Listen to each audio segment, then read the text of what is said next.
ఇంక పూజలు ఎలా ఉంటాయంటే ఓం క్రైం గూగుల్ క్రీం కురుం కురుం బట్ గ్రూమ్ అవే మంత్రాలు అనుకొని మనం సనాతనం అయ్యోయ్యో ఘోరకి నిజంగా మంత్రాలు వస్తాయేమో అని జనాలు మోసపోయారు. ఇంకా పూజ శ్మశానంలో పూజలు వరంలో చూసాము. అవునవును. రూమ్ రూమ్ గ్రూమ్ ఒక కోడిని కోసి ఎలా ఉందంటే అది ఏంది ఒక వింతలాగా. ఎప్పుడైనా కానీ అఘోరాలు అట్లా చెయ్యరు. కూడా భయపడిపోయారు. అవునమ్మా, వీరికి ఏది రాదు. ఫస్ట్ ఆఫ్ ఆల్ ఆ ఖడాల పేర్లన్నా తెలుసా, శక్తి పీఠాల పేర్లన్నా తెలుసా, మా జ్యోతిర్లింగాల పేర్లన్నా తెలుసా.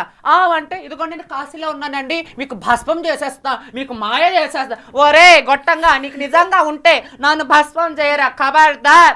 నువ్వు వాళ్ళ వీళ్ళు కాదు, మాదిరి ఇక్కడ. నువ్వు నా దగ్గరికి వచ్చి నువ్వు నన్ను భస్మం చేయి, అప్పుడు నేను నమ్ముతా. జనాలు కూడా ఒకప్పుడు నిన్ను అమ్మా తల్లి దేవత అఘోరి ఇలానే ఉంటారని చాలా మంది నమ్మిన వాళ్ళు ఈరోజు నీకు చెప్పులతో సన్మానం చేస్తున్నారు కామెంట్స్లో.